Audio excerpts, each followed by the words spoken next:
ఎందరో మహాను భావులు ఎందరో మహాను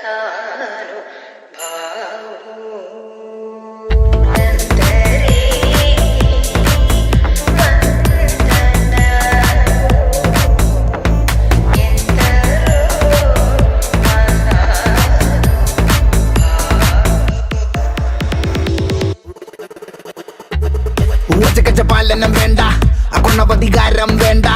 ഉപദേശങ്ങൾ പണ്ടേ സ്വീകരിക്കില്ല ശരമെയ്യേണ്ട ഇഷ്ടായതൊക്കെ നഷ്ടായി ബെസ്റ്റായതൊക്കെ ലോസ്റ്റായി അമ്പിനും വില്ലിനും അടുക്കാത്തൊരെണ്ണം വന്നു കേറിയപ്പോ കഷ്ടായി പച്ചക്കവള്ളു പറഞ്ഞോത്തില്ലെന്ന് ട്രിക്കൊക്കെ ഏറ്റാലും കൊത്തില്ലെന്ന് ഓർത്തില്ല എനിക്കിപ്പോ ഗ്രോത്തില്ലെന്ന് കുളിച്ചിട്ട് മറ വേറെ തോർത്തില്ലെന്ന് വർക്കില്ല വർക്കത്തിൽ എന്നെ ഇറപ്പ ഞാൻ ആളു വെറുത്തല്ല കാണുന്ന വെറുപ്പാ പെണ്ണി പോടുപ്പില്ല ദോശ വയ്ക്കും അടുപ്പാ ഡെയിലി ഇങ്ങനെ വിളിക്കില്ല